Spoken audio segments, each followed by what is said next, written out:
BBC Urdu کی report کو یکسر مسترد کر دیا۔ وزارت اطلاعات پاکستان کے مطابق BBC اردو کا دعویٰ ہے کہ آزاد کشمیر میں پولیس نے خوراک، ادویات اور ایندھن لے جانے والے شہریوں کو راستے میں روک دیا۔ BBC اردو کی رپورٹ کا عنوان اور مرکزی الزام مکمل طور پر ایک گمنام ذریعے کے بیان پر مبنی ہے۔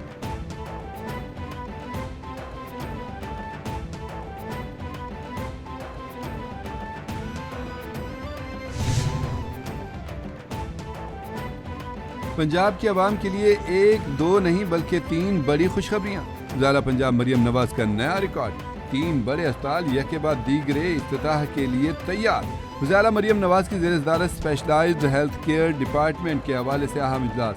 نواز Sharif institute of cardiology Sargodha کا 15 جولائی کو افتتاح کی منظوری دے دی۔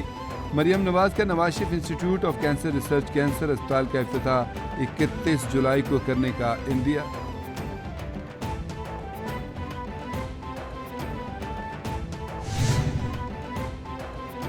اور اسرائیل کی ہر دھرمی برقرار، جنوبی لبنان سے فوجیں نہ ہٹانے کا اعلان۔ اسرائیلی وزیر دفاع نے کہا ہے کہ اسرائیل جنوبی لبنان سے اپنی فوجیں واپس نہیں بلائے گا، چاہے اس حوالے سے امریکہ کی جانب سے مطالبہ ہی کیوں نہ کیا جائے۔ ماضی جیسی صورتحال دوبارہ پیدا نہیں ہونے دی جائے گی۔ ماضی میں بم دھماکے اور اسرائیلی فوجیوں پر حملے ہوتے رہے۔ لبنان میں بے گھر ہونے والے 2 لاکھ افراد اپنے گھروں کو واپس نہیں آ سکیں گے۔